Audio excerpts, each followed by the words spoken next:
Donc là les gars, en ce moment, ce qui se passe, tout le monde dit que Merab, le champion, qui est sur une impressionnante série de victoires sans finish, faut quand même le rappeler, va se faire rouler dessus par le challenger Umar Nurmagomedov.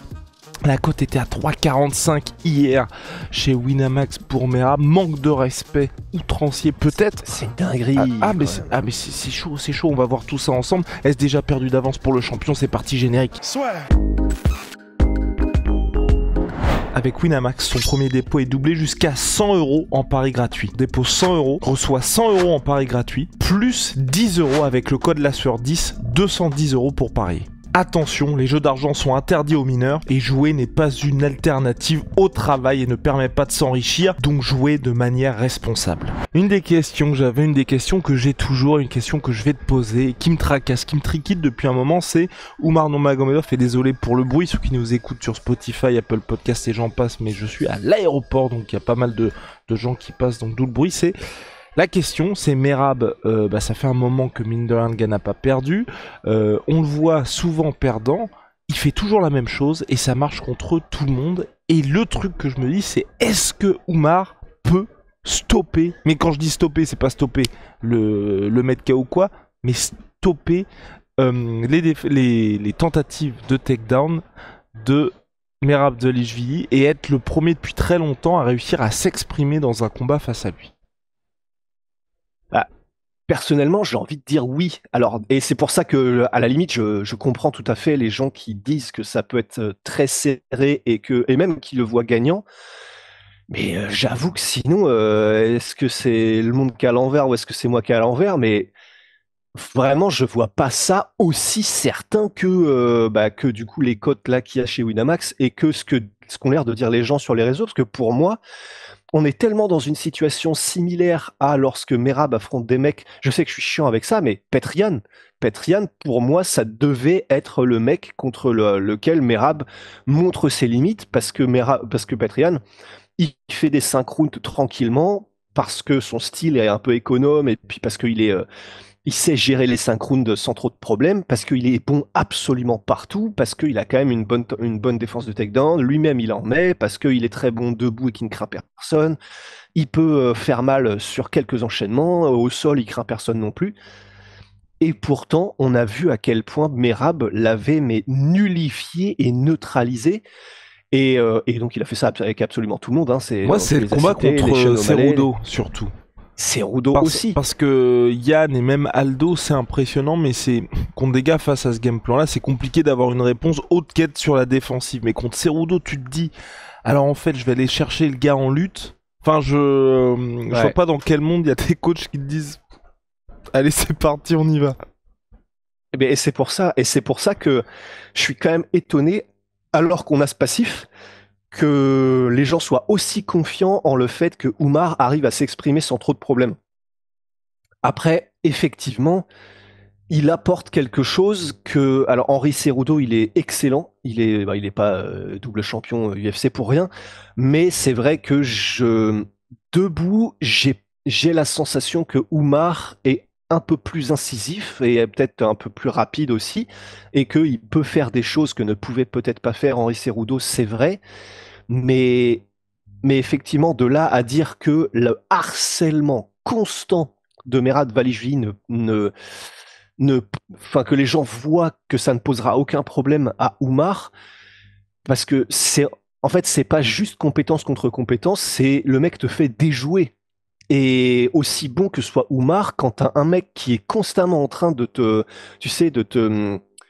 le harcèlement et le fait qu'il soit constamment en train de te feinter, des amener au sol, de te feinter même en anglaise et tout, et on voit que contre O'Malley, il a eu son petit succès même debout au début. Enfin, c'est pas comme s'il mettait en danger Sean, hein, mais c'est juste qu'il ne craignait pas non plus le combat debout avec ses espèces de mouvements bizarres et ses déplacements bizarres, etc. Comme il est complètement en train de t'intercepter tes mouvements, il fait des choses qui te cassent ton rythme et ta manière de combattre normale. Comme c'est entre guillemets de l'anti-jeu qu'il fait, pour moi, il peut très facilement le faire contre Umar. On peut se tromper, ça se trouve Umar va faire une démonstration et alors là on va être retourné dans nos bottes et on va pas en croire nos yeux.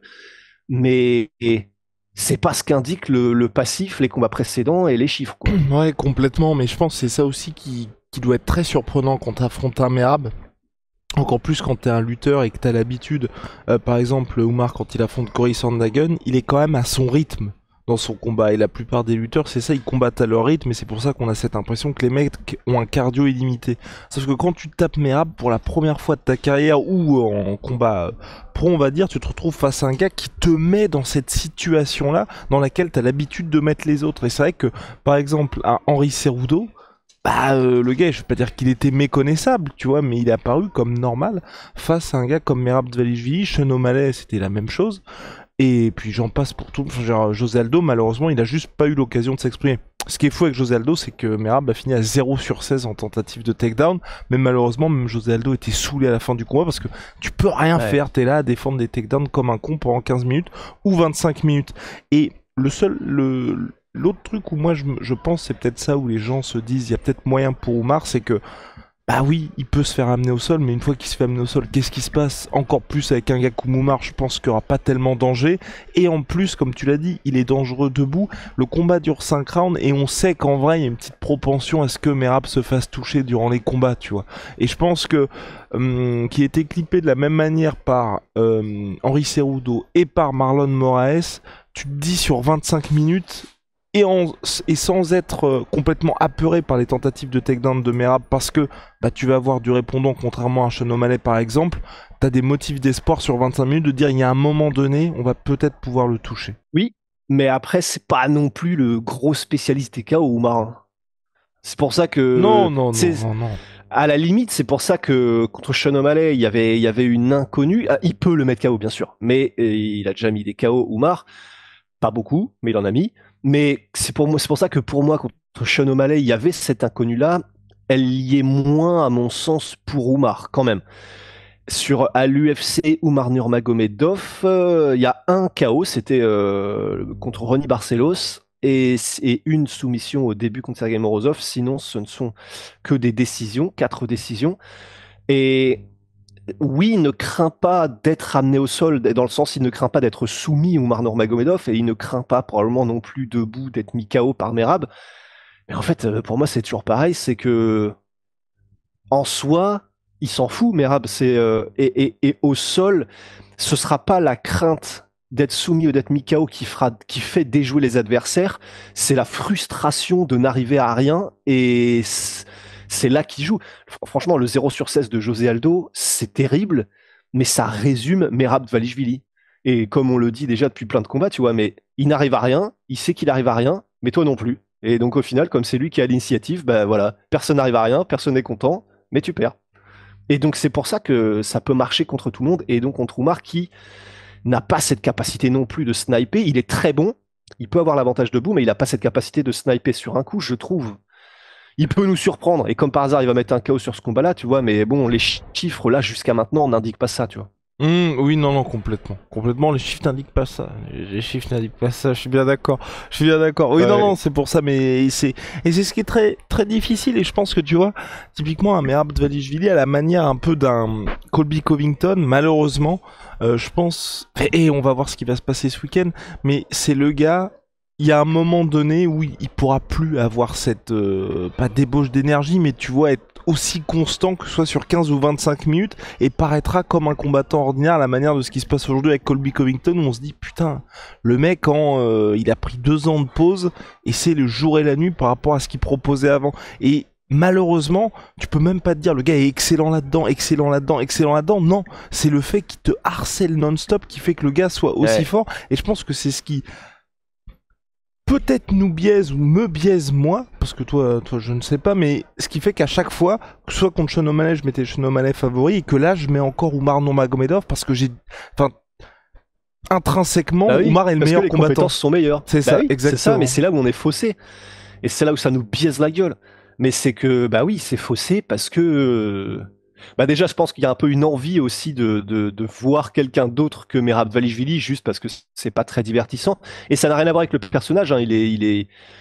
Après, ça devient un peu bizarre, là, je trouve, leur bif avec Umar. Enfin, les conférences de presse, ça devient un peu étrange. Mais après, hors ça, il a l'air tout à fait sympathique Merab, mais effectivement, c'est simplement que, je pense qu'il y a un peu cette envie inconsciente qu'on ait un champion qui soit quelqu'un qui... C'est pas juste dans la neutralisation de l'autre et dans l'anti-jeu qui soit bon, mais vraiment dans proactivement aller chercher des mecs, les faire du beau combat, entre guillemets. Mais il y a aussi effectivement ce côté... Ouais, ce côté...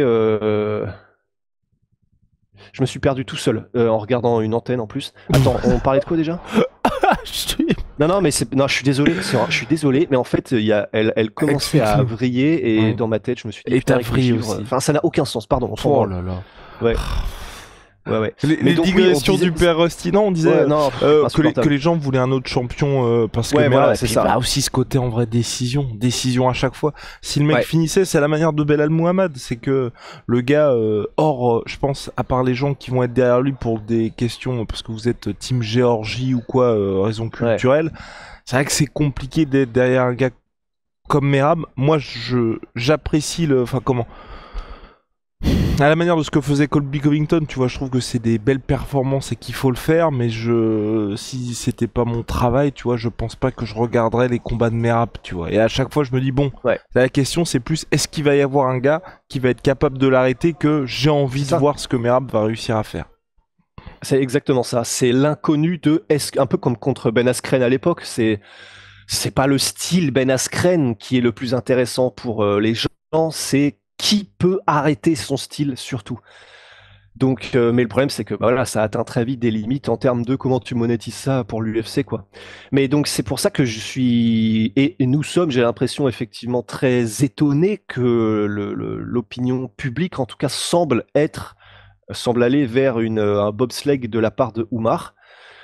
Après peut-être qu'on se gourre, mais c'est ça, ça semble pas aller vers ce qui se passait. Ouais, non, c'est ça, parce que encore, tu vois, de le mettre favori, mais là, il y a aussi ce truc-là de Umar Nurmagomedov, le seul test qu'il a eu, le seul vrai test qu'il a eu, c'est je suis mort. Oh.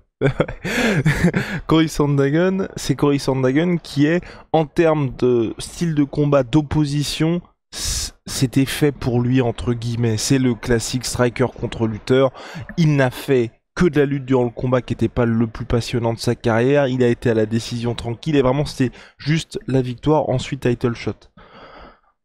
Depuis, ils l'ont pas mis, enfin tu vois, ils lui ont pas mis un, même si bon, ils sont assez proches, mais ils lui ont pas mis un Cerudo, ils ont pas mis de gars qui potentiellement pouvaient le mettre dans le dur. Alors quand même s'il est pas spectaculaire, Merab, il a nettoyé il est en train, et même avant d'être champion, il nettoyait la catégorie. Donc t'as ça aussi, ce côté, le mec a l'habitude des main events, le mec a l'habitude de se taper contre des gars qui sont absolument terrifiants, et donc cette historique là fait aussi que maintenant, tu vois, il y a certains gars où je misais toujours contre eux, là maintenant j'ai envie de dire, à chaque fois gros tu me donnes tort, allez. Ouais. C'est vrai. Donc bon, je pense qu'on a terminé, monsieur. Ouais. Ouais, mais Rabib contre Umar Nurmagomedov, Rabib qui va essayer d'écrire l'histoire du côté de Merab, pardon? Umar, je crois que t'as dit Rabib. Ah ouais, Rabib dans le sens avec sa team, en tant qu'entraîneur. Ah oui, ouais, grave. Oui. Pardon. Non, et Umar aussi de poursuivre. Rabib, s'il arrive à prendre ses vols à temps. Allez, on continue sur les petites vannes. Et puis donc My Sweet Pea, My Protein, moins 30% minimum sur tout My Protein avec le code là sur les gars. Et puis Holy Moly, révolution dans les boissons énergisantes, thé glacé, boissons de réhydratation et j'en passe. Code là sur 5 pour votre première commande, moins 5 € si vous avez déjà commandé chez eux. Code là sur 10%, 10%. On se retrouve très vite. Bye.